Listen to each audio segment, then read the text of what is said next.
Bienvenidos a El Debate. Normalmente cuando pensamos en el surgimiento de una figura de autoridad histórica, o bueno, espiritual, solemos imaginar dos escenarios que son diametralmente opuestos.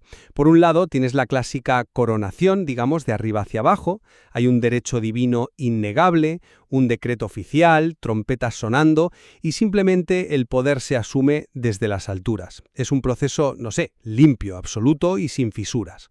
Exacto. O sea, es una autoridad que te viene dada, ya empaquetada. Pero, por otro lado, tienes el extremo opuesto, que es el movimiento social de base, la campaña que nace literalmente en el barro, el líder que, tiene que sudar cada seguidor, desgastarse físicamente, caminar de pueblo en pueblo y construir su legitimidad desde cero. Resolviendo los problemas tangibles. Sí, resolviendo los problemas tangibles y urgentes de la gente, claro. Y cuando nos acercamos a los textos que narran los orígenes de las figuras más influyentes de la historia, a menudo chocamos de frente con esta dicotomía. En este intercambio de perspectivas vamos a explorar minuciosamente el texto fundacional sobre los inicios del ministerio de Jesús y vamos a ceñirnos estrictamente a lo que nos relata el texto. Desde esa enigmática tentación en el desierto. Eso es. Desde el desierto hasta la explosión de su actividad pública en la región de Galilea. Y es un documento fascinante porque, en muy pocas líneas, nos describe 40 días de aislamiento extremo, un cambio de residencia estratégico, el reclutamiento de un equipo central y, al final, una movilización de masas sin precedentes en toda la región. La pregunta central que vamos a diseccionar hoy es la siguiente. ¿Se fundamenta la autoridad inicial de Jesús en este relato principalmente en una validación teológica y sobrenatural predeterminada o se construye a través de una acción práctica, terrenal y de respuesta directa a las necesidades humanas? Buena pregunta. Yo personalmente sostengo que el texto enmarca la autoridad de Jesús como un triunfo puramente divino. O sea, es un dominio sobre fuerzas espirituales donde cada acontecimiento, cada paso que da, es el eco exacto de un diseño celestial previo. Estoy totalmente convencido de esto. Y mi postura es que el relato destaca una autoridad forjada en las trincheras. O sea, se construye mediante la resistencia física extrema, la reubicación táctica en núcleos urbanos clave y la intervención directa en el sufrimiento humano. Para mí, estoy segura de que es un texto profundamente terrenal en su ejecución. Bueno, comencemos entonces perfilando estas posiciones con algo más de profundidad. Si lees el texto con detenimiento, resulta innegable, o al menos para mí, que estamos ante un manifiesto de autoridad divina, no ante la biografía de un activista social. Hombre. Es que el relato no comienza con un hombre reflexionando bajo un árbol, ¿sabes? Decidiendo emprender un viaje de autodescubrimiento. Empieza diciendo explícitamente, entonces Jesús fue llevado por el Espíritu al desierto para ser tentado por el diablo. Es decir, el motor de la acción, la iniciativa misma, es puramente sobrenatural. El marco es cósmico, se enfrenta directamente al gran adversario espiritual. Y fíjate en cómo vence, no hay proezas físicas. Rechaza convertir piedras en pan o arrojarse del pináculo del templo utilizando exclusivamente doctrina, repitiendo siempre «escrito está». Es un triunfo netamente teológico. Entiendo esa lectura de la superestructura del texto. Está ahí, no lo niego. Pero la narrativa, aunque esté envuelta en ese lenguaje espiritual, está anclada en una realidad humana brutal y tangible. ¿Brutal en qué sentido? Pues que el texto comienza subrayando un hecho físico irrefutable, quizás el más humano de todos los posibles. Nos dice que tras ayunar 40 días y 40 noches, Jesús sencillamente tuvo hambre. Bueno, claro. Ese es el verdadero detonante de la tensión narrativa, el hambre, la biología. Y cuando abandona el desierto y empieza a moverse, la respuesta masiva de las multitudes no se debe a que perciban una aura mística incomprensible a su alrededor.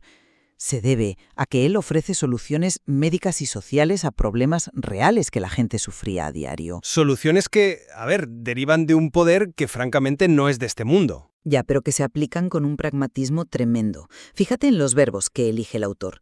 Es un liderazgo inmensamente dinámico. Nos dice que recorrió, enseñando, predicando, sanando. O sea, se está ensuciando las manos con el dolor crónico de su época. Está construyendo su plataforma de autoridad desde el sufrimiento físico de la gente, no desde un trono abstracto. Me parece que el punto donde nuestras lecturas chocan más frontalmente es justo al principio de la historia, la naturaleza de esa prueba en el desierto. La tentación. Exacto. Para mí, esas tres tentaciones representan un asalto cósmico al estatus mismo de Jesús. El diablo le repite constantemente, si eres hijo de Dios. Esto no es una prueba de resistencia humana, no es ver cuánto aguanta sin comer, es una auditoría directa a su identidad divina. Y me gustaría proponerte una analogía para visualizar lo que creo que está pasando aquí. A ver, sorpréndeme. Actuando como un fiscal implacable que intenta encontrar una brecha en la jurisdicción divina. En la tercera tentación, le ofrece el poder político absoluto, le muestra todos los reinos del mundo y la gloria de ellos, le está proponiendo un atajo gigantesco para obtener autoridad inmediata en la tierra.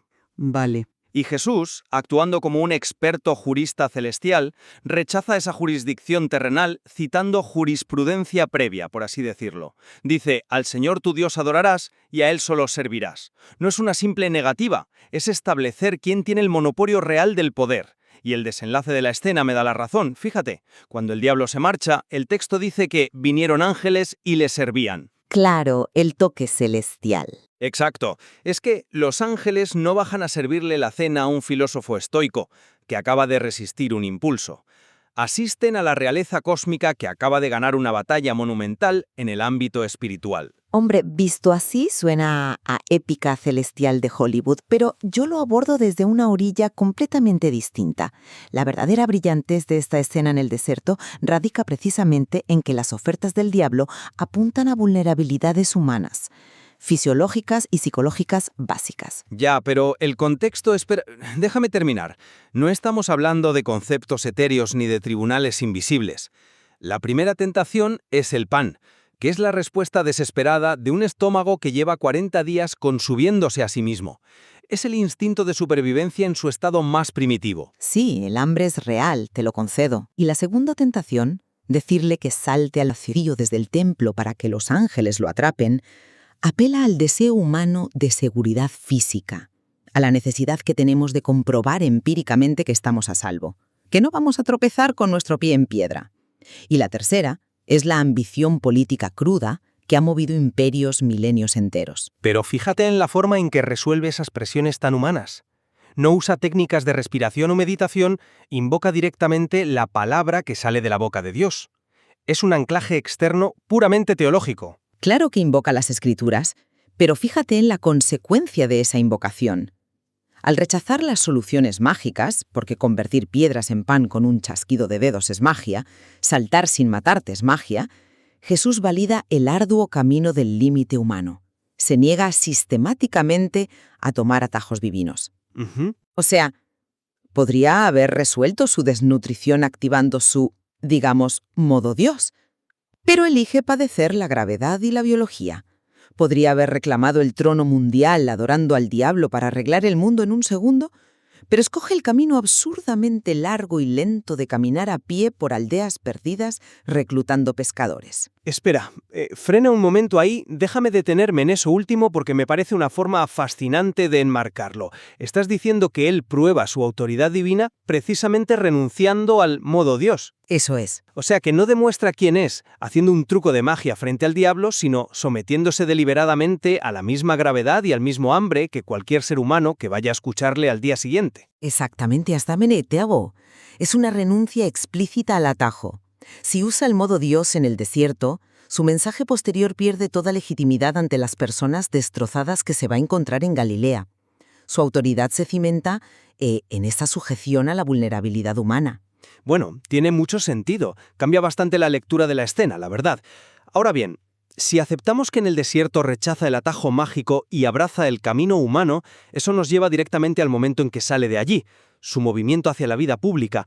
Tú sugerías antes que su reubicación de Nazaret a Capernaum es una decisión táctica, casi de gestor de proyecto. Totalmente estratégica, sí. Pero es que el autor del texto interrumpe toda la acción para decirnos que la geografía aquí está subordinada por completo a la profecía. ¿En qué sentido subordinada? Yo veía un movimiento muy lógico en el mapa. Subordinada en el sentido de que el narrador detiene la historia para insertar un imperativo teológico brutal. Dice expresamente que se instaló en la región de Zabulón y de Neftalí para que se cumpliese lo dicho por el profeta Isaías. Y a ver, esto requiere contexto. Zabulón y Neftalí no son solo nombres antiguos en un mapa. eran la zona cero. Ya. Fueron los primeros territorios arrasados históricamente por las invasiones asirias siglos atrás. Eran sinónimo de trauma generacional. Así que, cuando el texto cita a Isaías diciendo que el pueblo asentado en tinieblas vio gran luz, está transformando esta mudanza a Galilea en un evento escatológico. Te sigo. Es decir, el momento donde la promesa divina irrumpe para sanar la historia humana. Es el cumplimiento milimétrico de una hoja de ruta escrita siglos atrás. Él no alquila una casa en Capernaum porque esté bien comunicada. Lo hace para revelar su identidad como luz del mundo. Ahí tengo que discrepar. Y bastante, además. A ver, entiendo el peso simbólico de Zabulón y Neftalí, pero ignorar los detalles físicos que el autor deliberadamente incluye me parece un error. El texto se molesta en especificar que Capernaum es una ciudad marítima. Si el objetivo fuera puramente teológico, bastaría con la cita de Isaías. Ya. Exacto. De ahí el término. Es el lugar donde la información fluye rápido. Y sobre todo, es el caladero perfecto para reclutar trabajadores acostumbrados al esfuerzo extremo. O sea, si Jesús sale del desierto rechazando soluciones mágicas, tiene que construir su movimiento orgánicamente. No se va a un monasterio a buscar eruditos, se va a un puerto lleno de obreros manuales pesados. Ya veo por dónde vas. Esa es la mente de un organizador comunitario brillante que sabe leer la demografía y sabe exactamente dónde está la mano de obra que necesita para escalar su proyecto. Vale, me llevas entonces a lo que ocurre en esa misma orilla. Si asumimos que Cafarnaum es ese hervidero estratégico, hablemos de los hombres que recluta allí. Simón, Andrés, Jacobo y Juan. Tú ves la perspicacia de un organizador comunitario en un puerto, pero yo miro la reacción de estos pescadores y veo algo humanamente incomprensible. ¿Incomprensible por qué? Te planteo esto. Si la autoridad de Jesús fuera meramente práctica, producto de saber leer la demografía y dar un buen discurso, ¿por qué unos profesionales dejarían al instante sus redes, su barca y su medio de subsistencia por alguien que simplemente pasa caminando? Pues porque a veces un mensaje vital, en el momento de mayor agotamiento, resuena de una forma tan transformadora que provoca decisiones radicales. Ya, pero fíjate en los detalles que nos da el texto. En el caso de Jacobo y Juan, dejan la barca y a su padre Zebedeo. O sea, en el mundo antiguo, abandonar la empresa familiar y dejar tirado a tu padre en medio de la jornada laboral no es solo un cambio de carrera. Es fuerte, ¿sí? Es una ruptura social y económica suicida. Rompe con el deber filial más básico. Este abandono irracional, inmediato y absoluto no se explica por el carisma de un líder o una promesa de liderazgo táctico. Solo tiene sentido si asumimos una autoridad divina subyacente operando en ese mismo instante. Es una majestad espiritual que al emitir la orden «venid en pos de mí» no necesita justificación, ni un contrato, ni explicarles cómo van a comer mañana. Su voz lleva el peso del Creador llamando a su creación. Hombre, atribuirlo todo a una fuerza de atracción divina oculta me parece subestimar enormemente la inteligencia de Jesús en esa interacción. Analiza cómo les habla. No se acerca a ellos utilizando el lenguaje abstracto de las sinagogas. No les habla de Isaías ni de la arquitectura del templo. ¿Y de qué les habla entonces? Es que es el equivalente en el siglo I a entrar en una startup de Silicon Valley y hablarle a los programadores en código. Les habla en su propio idioma profesional. Les dice, os haré pescadores de hombres. Bueno, es un juego de palabras brillante con su oficio, sin duda. Es que es muchísimo más que una metáfora bonita. Es una propuesta de valor brutal y una obra maestra de la psicología. Les está diciendo todo lo que ya sabéis hacer, la paciencia infinita de esperar una red, la resiliencia tras una noche de tormenta sin pescar nada, el esfuerzo físico, la lectura del clima. Todo ese talento lo vamos a pivotar hacia algo infinitamente más trascendente. Ya, entiendo. Es decir, les dice, vamos a hackear la naturaleza humana. No es un hechizo mágico que anula su voluntad. Es que les ofrece el mayor propósito imaginable usando exactamente las herramientas que ya dominan. Eso convence a cualquiera de dejar una barca. Es una lectura muy astuta de cómo opera el liderazgo humano. Te lo concedo. Y esa misma astucia práctica se ve amplificada a gran escala justo en la sección final del texto, cuando pasamos de reclutar a 4 individuos a movilizar masas. El texto nos dice que le siguió mucha gente de Galilea, de Decápolis, de Jerusalén, de Judea y del otro lado del Jordán. Estamos hablando de viajes de días y semanas a pie.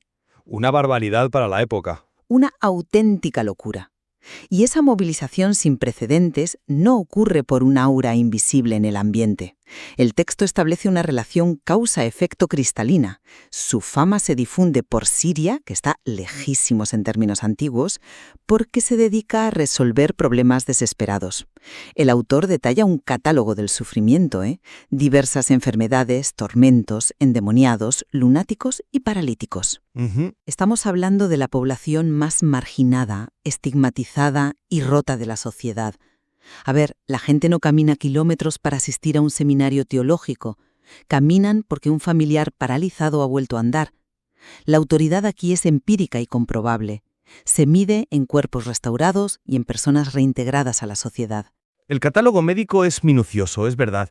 Pero espera, déjame cuestionar un momento esa visión tan puramente materialista. Si observas la estructura temporal de los eventos en el texto, el orden importa muchísimo. ¿A qué te refieres? A que antes de que Jesús empiece a sanar masivamente, el versículo 17 establece una premisa ineludible.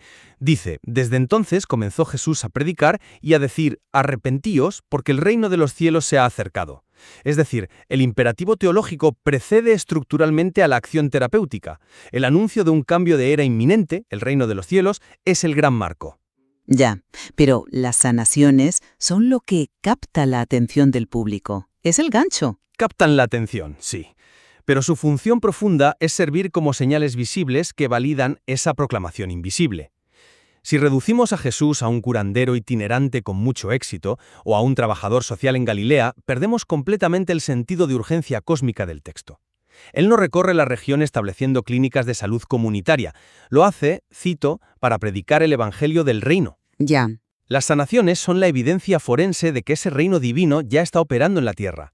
Pero el mensaje de fondo exige un arrepentimiento espiritual, una realineación moral total. Fíjate en un detalle espacial importante que apoya mi postura aquí.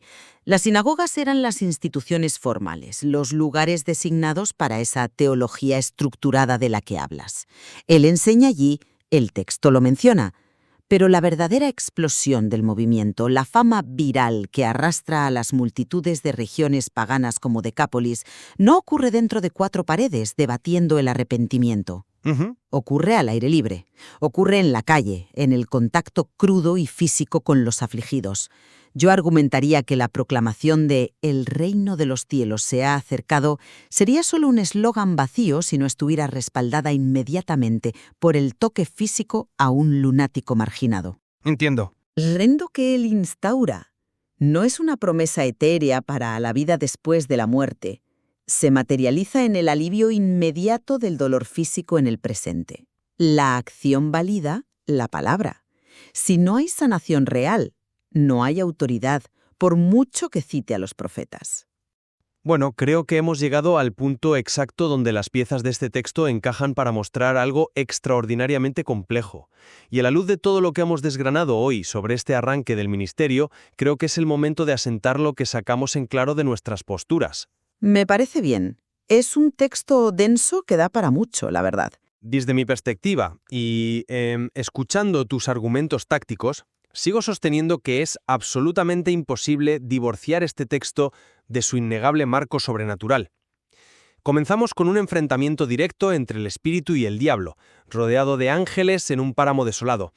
Avanzamos viendo cómo la geografía se pliega para cumplir inexorablemente la profecía de Isaías sobre las tinieblas y la luz en tierras de Zabulón. Y observamos a hombres abandonar sus medios de subsistencia y familias de un plumazo bajo el peso de un llamado que trasciende cualquier cálculo humano. Para mí, todo en esta narración apunta hacia arriba. Es una autoridad divina que utiliza a Galilea y a sus habitantes como un lienzo para pintar, a través de acciones reales, el advenimiento de una realidad celestial. Y desde mi lado, aun reconociendo ese marco innegablemente espiritual que mencionas, reafirmo que el pulso vital de la historia, el motor que hace que la gente le siga, es profundamente terrenal. Hablamos de la cruda realidad biológica de un estómago hambriento tras 40 días de inanición. Hablamos de resistir atajos políticos. Sí, de aprovechar la inteligencia logística de situarse en Capernaum, una ciudad de paso para que el boca a boca, a través de las caravanas comerciales, expanda el mensaje. Hablamos de saber leer el alma de los pescadores exhaustos y, sobre todo, hablamos de cuerpos destrozados que son sanados. O sea, multitudes de personas atormentadas no caminan cientos de kilómetros cruzando fronteras por una teoría teológica abstracta. Claro. Se movilizan por el impacto material y transformador que ven con sus propios ojos. Su autoridad se gana en la arena, curando a los que nadie más quería tocar. Sin embargo, a pesar de la fricción entre la visión cósmica y la visión de trinchera, tengo que admitir que hay una zona de convergencia brillante aquí. Ver las sanaciones físicas como la validación empírica innegable de un reclamo espiritual masivo une bastante bien nuestras dos lecturas. Ambos coincidimos en que el relato construye una autoridad totalizadora a una velocidad asombrosa. Totalmente. Y me encanta esa idea de que forman un ecosistema cerrado. Tienes el discurso revolucionario sobre una nueva realidad, ese arrepentíos, validado inmediatamente con la evidencia científica, por así decirlo, de una vida restaurada. Creo que hacer el ejercicio de sostener ambas perspectivas a la vez es lo que enriquece de verdad la lectura. Sin duda. Porque si te quedas solo con la lente teológica profunda, conviertes a Jesús en un holograma intocable y te pierdes el sudor, el polvo del camino y la brillantez táctica de su empatía. Y de la misma manera, si lo reduces únicamente a un manual de liderazgo práctico o de activismo social, anestesias la profunda resonancia cósmica y el peso eterno de las afirmaciones que el autor deliberadamente estructuró desde el primer versículo. Comprender tanto la profunda legitimidad divina como su impecable y empática ejecución práctica en el barro nos permite a nosotros aproximarnos a la verdadera genialidad del texto. Te demuestra que no es una narrativa plana. Son capas tectónicas de significado. Puedes volver a leer el relato del desierto o el llamado a los pescadores dentro de 5 años y te lo aseguro, descubrirás detalles nuevos sobre cómo se ejerce verdaderamente la influencia y el poder sobre los seres humanos. Y eso, curiosamente, nos devuelve justo al punto de partida, a esa imagen dual con la que abrimos nuestro diálogo. Por un lado, las trompetas y los decretos de una coronación descendiendo desde los cielos, y por el otro, la marcha incansable y el esfuerzo de una revolución construida desde abajo. Lo que este documento milenario parece sugerir de una manera magistral es que la autoridad más transformadora que la historia ha registrado nunca tuvo que elegir entre ninguna de las dos. Fue, de hecho, la colisión perfecta de ambas. Como siempre, nosotros no vamos a declarar un vencedor hoy ni a imponer una única manera de leerlo. Preferimos invitar a quien nos escucha a sopesar esta colisión de ideas, volver a abrir el texto y formar su propia conclusión. Hasta la próxima vez. Si te ha inspirado, dale like y síguenos para ver nuevos contenidos.